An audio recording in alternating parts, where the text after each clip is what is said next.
Y definitivamente es así. Pero usted y yo sabemos que esto no se circunscribe únicamente a las parejas, a las familias. También pasa en las ciudades, en los países y entre naciones. Vamos a hablar hoy de reconciliación, pero desde el pensamiento propositivo. Sean todos bienvenidos, acompáñenos. Ha trabajado de cerca el tema de la reconciliación, por interés colectivo y por interés personal. Con nosotros, Francisco Enríquez Molinari. Gracias, Francisco. Muchas gracias por la invitación, Marayira. ¿Por qué es tan importante hablar de reconciliación? Bueno, fíjate, comentabas en tu introducción que muchas veces tenemos conflictos en la vida personal, en la vida familiar, y por supuesto desde el punto de vista político, los conflictos a veces se hacen mucho más profundos, a tal punto que los conflictos desde el punto de vista político terminan permeando también a la familia. Entonces, a veces hemos tenido, y en Venezuela lo sabemos muy bien, divisiones entre familias, divisiones entre amigos, solamente por lo polarizado que ha sido nuestra sociedad durante muchos años.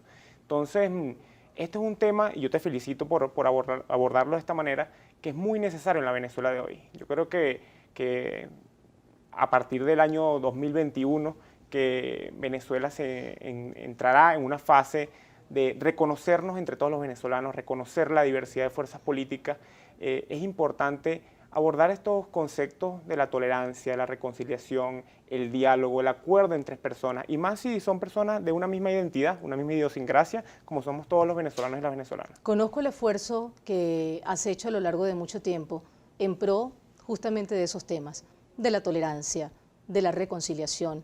Sin embargo, sabemos que si bien son temas que de alguna manera escuchamos permanentemente, hay que hacerlo más potable. Hay que hacer que llegue más a la gente, porque no siempre resulta tan atractivo. ¿Cómo hacer para que esto no quede en pura retórica? ¿Cómo hacer para que la práctica de la reconciliación realmente sea internalizada por el venezolano, por el ciudadano del mundo en medio de tanto conflicto? Sí, tal como lo dices, a veces estos asuntos del diálogo, la paz, la reconciliación, se ven desde un punto de vista muy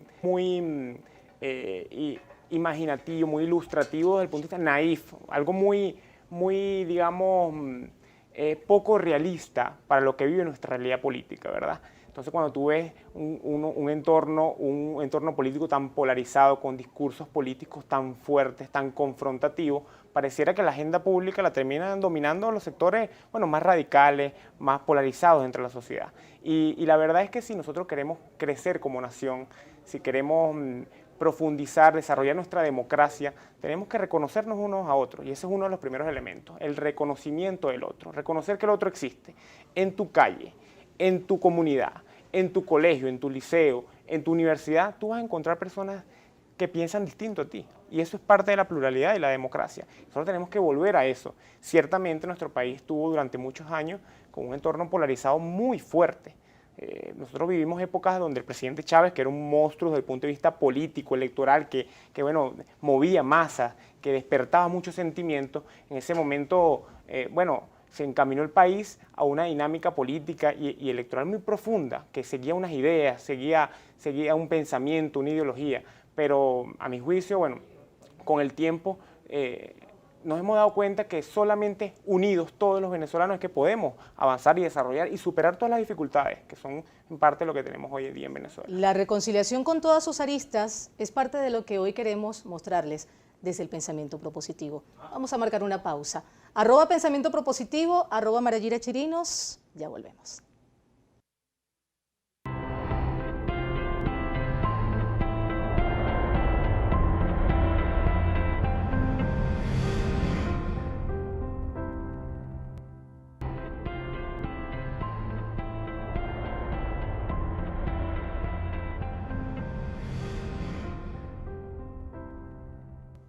Reconciliarnos desde el pensamiento propositivo. ¿Cómo se come esto, Francisco? ¿Qué se necesita para reconciliarnos?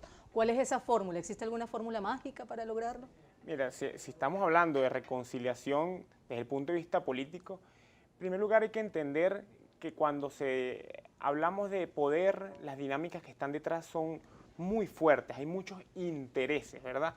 A veces uno pudiera pedirle a los políticos, a la clase política, bueno, pero ten voluntad nada más, hazlo por los venezolanos. Tenemos, bueno, muchos problemas, es necesario unirnos. Bueno, sí, es verdad, hay que tener voluntad política para ello, pero por otro, hay que entender que los actores tienen intereses propios, tienen miedos, tienen aspiraciones, y eso hay que saberlo identificar, saberlo abordar en una mesa de diálogo, de negociación, y transformar lo que son los principios, los argumentos que a veces parecen ser parte de la doctrina política en cuotas de poder. Y a partir de allí empezar negociación, un reparto de los intereses propios, de la pugna política como tal. Transformar los principios como tal ideológicos en cuotas de poder que podamos ceder. Y eso es muy importante. Y en cuotas de oportunidad también, porque se puede complementar mi interés a través de la diferencia que tenemos con el otro. Es correcto. Es que la única manera de que hay que tener un pensamiento propositivo, pero de que todos podamos ganar de una situación. Claro. Esta dinámica de ganadores-perdedores, del todo o nada, eso le ha hecho mucho daño al país, mucho daño a Venezuela, y no hay posibilidad que un país que tenga un conflicto político tan agudo como incluso lo tenemos acá en Venezuela, solamente una de las partes pueda arrasar con todas las demás. Eso ya no existe, pero hay que reconocer la pluralidad cuando existe un conflicto político como en Venezuela. No solamente, quizás no solamente son dos partes, a lo mejor son 3, 4, dentro de una misma fracción, entiéndase como chavismo o como oposición, puede haber diversos intereses, y allí hay que entender, a profundizar en cada uno de ellos e incorporarlos. En el momento en que alguien se sienta excluido de un proceso de reconciliación, allí es muy complicado, porque precisamente son personas que van a torpedear esos procesos, van a jugar en contra de los mecanismos de diálogo, de negociación que incluso ha tenido nuestro país durante muchos años. ¿Y cómo fomentar esa confianza, Francisco? Mira, allí tiene que haber, es una pregunta muy importante, pero tiene que haber incentivos que puede venir tanto desde actores nacionales como de actores internacionales. A mi juicio, en mi opinión, hay una deuda importante desde el punto de vista de los actores internacionales para promover una reconciliación en Venezuela. A mi modo de ver, en los últimos meses e incluso años en Venezuela, los actores han jugado más bien en favor de una de las dos partes y en promover, bueno, precisamente el todo o nada. El ganar en derrotar al otro, y yo creo que los actores internacionales, e incluso también los venezolanos, porque es un asunto tanto nacional como ya geopolítico internacional que se ha vuelto el asunto en Venezuela, promover ese encuentro entre todos, pero desde el punto de vista de entenderse con el otro. No solamente buscar fracturar o romper la unidad monolítica que pueda tener, bien sean los actores del gobierno o los actores de oposición. Pero sin duda, el secreto está en el asunto de los incentivos, porque recuerda, no es un asunto solamente de voluntad, es un asunto de oportunidad y de poder político. Además que aquí es importante aclarar dos conceptos, adversario y enemigo, porque en el juego político tenemos que ver al contrario jamás como un enemigo, sino como un adversario, para poder trabajar en conjunto, porque desde el mismo momento que la connotación sea tan negativa, va a resultar completamente imposible juntarnos, reconciliarnos, tolerarnos, reconocernos. Es correcto. Mira, Venezuela está en un conflicto político no armado todavía, lo cual no quiere decir que no haya traído sufrimiento para los venezolanos desde el punto de vista económico, social, todo lo que ha conllevado como tal el asunto en Venezuela, ¿no? Y allí es primordial, como dices, reconocer al otro como un adversario político, entender que esa persona está haciendo política como tú, puede acceder a cuotas de poder, puede acceder a un cargo público, y tú te tienes que entender en esos espacios con él y entenderse en beneficio de los ciudadanos, no en beneficio exclusivamente propio, porque es la responsabilidad como político que tienes en ese sentido. Esto no ha resultado nada fácil. Como decíamos al principio, resulta bonito hablar de reconciliación, pero cuando lo llevamos a la práctica se hace bastante difícil. Y no estamos hablando únicamente de Venezuela. Fíjate que Dalai Lama decía que en el espíritu de la reconciliación existe una solución real al conflicto y a los desacuerdos. Incluso lo hemos graficado para que lo vean los amigos de Pensamiento Propositivo, porque eso allí lo tenemos, hace parte justamente de una especie de mensaje que puede rayar en lo retórico, pero que de nosotros depende que no quede allí, que trascienda. Esas dificultades, ¿cómo podemos nosotros, desde fuera del factor político, nosotros sin ser actores políticos, digamos, en el poder, cómo podemos hacerlo como ciudadano común? No tanto como politólogo, sino como un ciudadano común. Mira, en estos procesos es muy importante la presión que puedan ejercer sociedad civil, poder popular, organizaciones civiles como la iglesia, los empresarios, en impulsar o promover procesos de negociación y reconciliación entre los venezolanos. Tenemos que ser una especie de grupos de presión para la clase política y decirles, mira, nosotros no tenemos que entender si queremos superar los problemas que tenemos los venezolanos, que hoy día son muchos, los problemas de economía, de servicios públicos, de conflictividad política como tal. Y eso hay que hacerlo a través de presión ciudadana. Fíjate, en el mundo ha habido muchos casos como el que vive Venezuela hoy en día. Nosotros a veces pensamos, bueno, Venezuela es un caso único y esto es imposible de solucionar. Y resulta que no. Te voy a poner dos ejemplos donde la ciudadanía tuvo mucha presencia e importancia en promover acuerdos de paz. El primero, Guatemala. Tienes una cita por allí, seguro que es el más famoso de Sudáfrica, ¿no? Sudáfrica empieza ese entendimiento entre distintas razas como tal, que era un conflicto de discriminación racial, promovido por la ciudadanía, por un esfuerzo muy importante desde la sociedad civil, desde la iglesia, los empresarios, para promover el entendimiento y el reconocimiento entre fuerzas políticas que apoyaban a Mandela y fuerzas políticas que apoyaban a de Klerk. Uno de los referentes más importantes, sin duda. Fíjate que ocurre que se tranca el juego, se traba la cosa cuando hablamos de reconciliación a la hora de hablar de perdón. Muchos lo asocian con el perdón y no siempre se está dispuesto a perdonar. Es allí cuando entra también la posibilidad del perdón sin impunidad. ¿Cómo podemos nosotros, y allí entra la justicia también, cómo podemos nosotros estar confiados en una reconciliación que no implica la impunidad? Mira, allí hay que entender que en estos procesos, como te he dicho desde el principio, no puede haber una lógica solamente de algunos que ganan y otros que pierden, unos que son perdonados y otros que perdonan. Esa lógica es muy dañina, muy destructiva, y a tal punto que normalmente en los conflictos políticos todos cometen excesos, todas las fuerzas políticas. Y desde mi punto de vista, ya en Venezuela hoy estamos en un asunto donde el perdón, la amnistía, la reconciliación tiene que ser bidireccional. A veces muchos analistas y profesores y teóricos plantean la amnistía, bueno, solamente a un lado, a un sector del conflicto político, pero resulta que para ese sector la otra parte también cometió excesos, ¿verdad? Entonces hay que entender esto como un perdón mutuo, una amnistía mutua, que eso evidentemente se acuerdan los detalles, los métodos en precisamente una mesa de diálogo y de negociación entre los distintos sectores. Pero la reconciliación de alguna manera tiende a abolir la crítica, ¿o se puede ser crítico aún en medio de un proceso de reconciliación? Mira, estos procesos, como te estoy comentando, son muchas veces impopulares. ¿Por qué?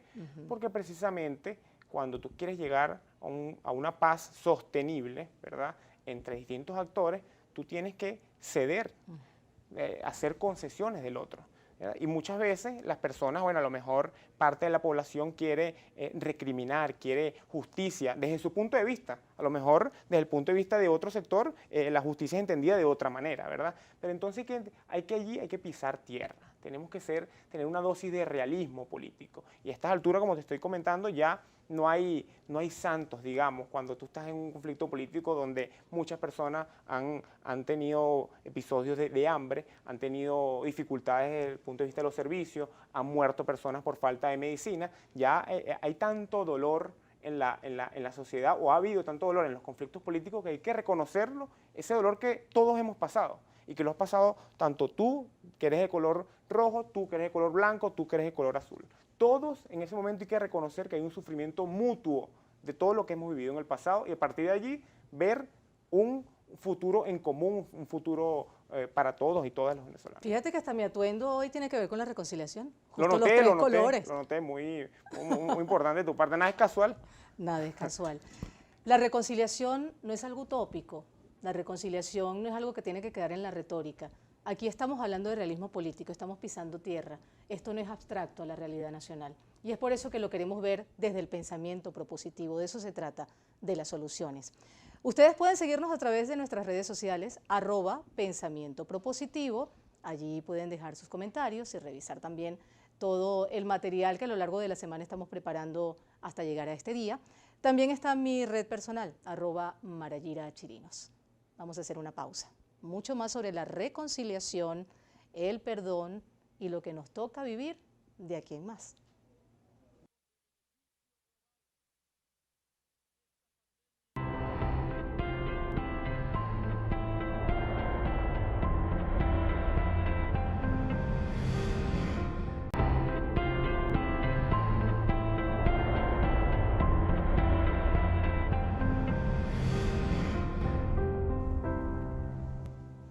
Reconciliación con pensamiento propositivo. Desde Globovisión, hoy con Francisco Erich Molinari, politólogo, un tema que a él le apasiona, que a él lo mueve, como nos mueve a todos nosotros, porque se trata de un interés colectivo, el reconciliarnos, el avanzar a partir de una reconciliación sincera, llana, que puede implicar el perdón, pero sin impunidad.